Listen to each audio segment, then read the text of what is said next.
Mari kita panjatkan kehadirat Allah Subhanahu wa taala. Allah Tuhan seluruh sekalian alam. Alhamdulillah, segala puji bagi Allah Subhanahu wa taala yang telah menganugerahkan kita nikmat iman dan Islam serta mempertemukan kita di tempat yang diberkahi ini, di Masjid Miftahus Sa'adah. Salawat dan salam semoga tercurahkan selalu ke haribaan junjungan kita Nabi besar Muhammad sallallahu alaihi wasallam beserta keluarganya, sahabatnya dan seluruh umatnya hingga akhir zaman. Hadirin jemaah-jemaah rahimakumullah, marilah kita bertakwa kepada Allah dengan takwa yang sebenar-benarnya. Takutlah kita kepada Allah Subhanahu wa taala. Mudah-mudahan kita dijadikan oleh Allah Subhanahu wa taala orang yang mulia, selamat di dunia dan di akhirat dengan ketakwaan kepadanya dan dimasukkan ke dalam jannah Allah Subhanahu wa taala. Hadirin jemaah-jemaah rahimakumullah, pemimpin negeri ini boleh berganti, tapi kehidupan yang sejahtera masih saja menjadi mimpi. Tak lama lagi kita akan menghadapi beban hidup yang tambah berat. Ini gara-gara pemerintah menaikkan pajak pertambahan nilai atau PPN menjadi 12% mulai Januari tahun 2025. Siapa yang senang pajak dinaikkan? Pasti kita semua akan merasakan keberatan sebagai rakyat.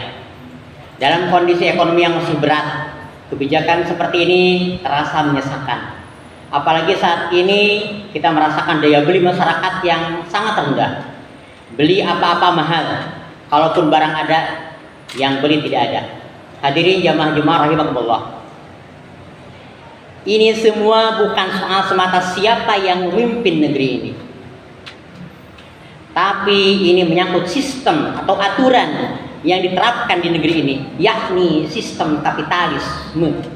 Ketahuilah, dalam sistem kapitalisme pajak digunakan untuk menutupi defisit anggaran akibat sistem ekonomi berbasis hutang. Akibatnya rakyat terbebani oleh berbagai pungutan, termasuk PPN yang bersifat regresif, sehingga memberatkan golongan berpenghasilan rendah. Kebijakan pajak semacam ini, khususnya di tengah kesulitan rakyat, merupakan kezaliman dan dalam pandangan Islam itu haram. Allah Subhanahu wa taala berfirman, "A'udzubillahi minasyaitonirrajim. Wa la ta'kulu amwalakum bainakum bil batil." Janganlah kalian memakan harta di antara kalian dengan jalan yang batil. Quran surah Al-Baqarah surah kedua ayat 188. Imam Ibnu Katsir menjelaskan bahwa ayat ini melarang segala bentuk perampasan hak milik, apalagi oleh penguasa terhadap rakyatnya. Tafsir Ibnu Katsir juz 1 halaman 521. Rasulullah SAW bersabda, tidaklah seorang hamba yang telah Allah beri amanah untuk mengurus urusan rakyatnya, lalu dia mati dalam keadaan memperdaya rakyatnya, kecuali dia tidak akan mencium bau surga. Hadis riwayat Imam Bukhari dan Muslim, hadis sahih. Dalam Islam, penguasa adalah pelayan atau pengurus rakyat, bukan pemalas. Rasulullah SAW bersabda, imam atau kepala negara adalah pengurus rakyat dan dia tidak akan dimintai pertanggungjawaban atas rakyat yang dia urus. Kullukum ra'in wa kullukum mas'ulun an ra'iyatihi. Hadis riwayat Imam Bukhari dan Muslim, hadis sahih. Pengurus rakyat tentu tidak pantas memalak rakyatnya dengan angka pajak. Pemungutan pajak yang zalim bertentangan dengan ajaran Islam. Sebagaimana sabda Rasulullah SAW, tidak akan masuk surga pemungut pajak atau bea cukai. Hadis riwayat Imam Ahmad, Abu Daud dan Al-Hakim. Hadirin jamaah-jemaah rahimakumullah, kondisi ini tidak akan berubah meski pemimpin berkali-kali berubah, selama kita tetap mempertahankan sistem kapitalisme, sistem demokrasi sekuler. Karena itu solusi untuk mengatasi kezaliman pajak adalah dengan kembali pada syariat Islam melalui sistem pemerintahan khilafah Islam. Dalam khilafah APBN dikelola sesuai hukum Islam dengan sumber pemasukan utama dari zakat, jizyah, kharaj, harta milik umum, sumber daya alam yang begitu melimpah di negeri Islam dan lain sebagainya. Dijelaskan Syekh Abdul Qadir Az-Zalum, salah satu sumber terbesar adalah harta milik umum seperti sumber daya alam yang dikelola negara untuk kepentingan rakyat.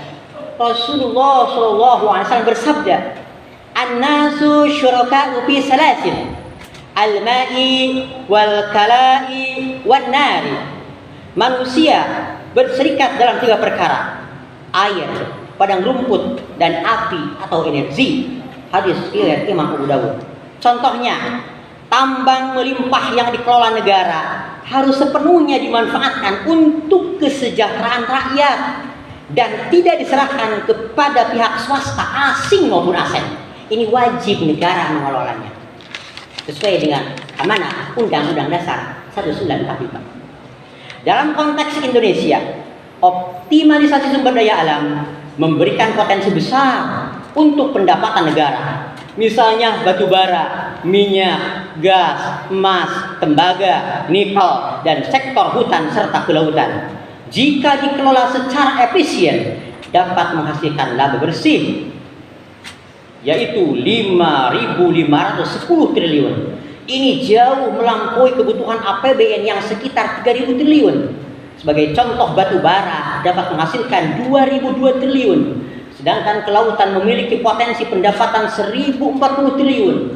Pengelolaan yang berlandaskan syariah tidak hanya menghapus kebutuhan pajak, tetapi juga memberdayakan sumber daya untuk kesejahteraan seluruh rakyat. Hadirin jemaah rahimakumullah, dengan penerapan syariat Islam secara kafah, negara tidak perlu bergantung pada pajak atau hutang luar negeri yang mencekik rakyat. Hasil kekayaan alam yang melimpah dapat dikelola secara optimal untuk memenuhi kebutuhan rakyat. Hal ini selaras dengan hadis Rasulullah SAW bahwa pemimpin adalah pengurus rakyat dan bertanggung jawab atas kesejahteraan mereka, bukan memungut pungutan yang membebani. Sebagaimana sabda Rasulullah SAW, imam atau kepala negara adalah pengurus rakyat dan akan dimintai pertanggungjawabannya atas rakyat yang dia urus. Hadis riwayat Imam Bukhari Muslim. Alhasil, umat dan bangsa ini harus benar-benar kembali pada syariat Islam dalam semua aspek kehidupan, termasuk dalam mengelola perekonomian, diantaranya dalam pengelolaan APBN-nya. Selain karena kewajiban dari Allah Subhanahu wa taala dan Rasul-Nya menegakkan Islam, menegakkan sistem Islam bukanlah utopia. Sejarah mencatat bagaimana khilafah Islam selama lebih dari 13 abad telah berhasil menciptakan kesejahteraan dan keadilan bagi rakyatnya tanpa memalak, tanpa meminta pajak kepada mereka dengan aneka pajak yang menyengsarakan. Wallahu a'lam bishawab. Hadirin jemaah-jemaah rahimakumullah. Itulah khutbah yang bisa kami sampaikan. Mudah-mudahan ada manfaatnya. Intinya bahwa sistem Islam adalah sistem yang terbaik yang Allah turunkan untuk manusia. Kalau sistem itu diterapkan, maka akan berbuah kesejahteraan bagi seluruh masyarakat. Bukan saja umat Islam sendiri, tetapi non-muslim pun, tetapi bagi seluruh semesta alam. Barakallahu lakum fil Qur'anil Karim wa nafa'ani bima fihi minal ayati wal hakim wa taqabbal minni wa minkum tilawatahu innahu sami'un alim. Wa rabbikfir warham wa anta khairur rahimin. Allahumma shalli wa sallim wa barik ala sayyidina Muhammadin wa ala alihi wa sahbihi ajma'in.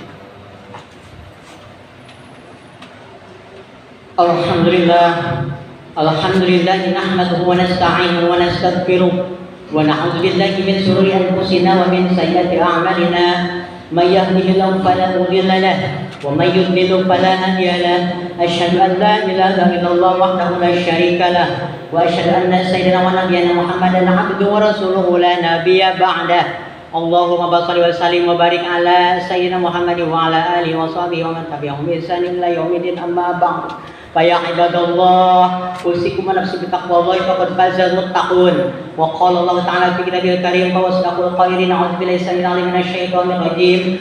Walau anna ahlal qura amanu wattaqaw la fatahna 'alaihim barakatin minas sama'i wal ardh walakin kadzdzabu fa akhadnahum bima kanu yaksibun. Wa qala Allah ta'ala aidan inna Allaha wa malaikatahu yusholluna 'alan nabi ya ayyuhalladzina amanu shallu 'alaihi wa sallimu taslima. Allahumma shalli 'ala sayyidina Muhammad wa 'ala ali sayyidina Muhammad kama shallaita 'ala Ibrahim wa 'ala ali Ibrahim wa barik 'ala sayyidina Muhammad wa 'ala ali sayyidina Muhammad كما باركت على إبراهيم وعلى آل إبراهيم في العالمين إنك حميد مجيد برحمتك يا أرحم الراحمين آمين يا الله يا رب العالمين اللهم اغفر للمسلمين والمسلمات والمؤمنين والمؤمنات الأحياء منهم والأموات إنك سميع قريب مجيب الدعوات يا قاضي الحاجات اللهم إنا نسألك دعوة إسلامية كريمة خلافة راشدة على منهج النبوة تعز الإسلام أهله وتذل بالكفر وأهله وتجعلنا فيها من الدعاة إلى صراطك والهدى إلى سبيلك واجعلنا من المخلصين لرحمتك اللهم إنا نسألك نحو بلادنا إندونيسيا والفلسطين والغزة والعراق والسوريا والأفغانستان والروهينيا والفتني والأخر في سينجيانسنا والحضرموت واليمن وسائر بلاد المسلمين من كل كفر والمستعمرين ربنا هب لنا من أزواجنا وذريتنا قرة أعين واجعلنا للمتقين إماما ربنا ظلمنا أنفسنا وإن لم تغفر لنا وترحمنا لنكونن من الخاسرين ربنا آتنا في الدنيا حسنة وفي الآخرة حسنة وقنا عذاب النار ودخلنا جنة الأبرار يا عزيز يا غفار وصلى الله على خير خلقه سيدنا محمد النبي الأمي وعلى آله وصحبه وبارك وسلم بفضلك سبحان ربك رب العزة عما يصفون والسلام على المرسلين والحمد لله رب العالمين عباد الله إن الله يأمر بالعدل والإحسان وإيتاء ذي القربى وينهى عن الفحشاء والمنكر والبغي يعظكم لعلكم تذكرون فاذكروا الله العظيم يذكركم واشكروه على نعمه يزدكم فاسألوه من فضله يعطيكم ولذكر الله أجل وأكبر أقم الصلاة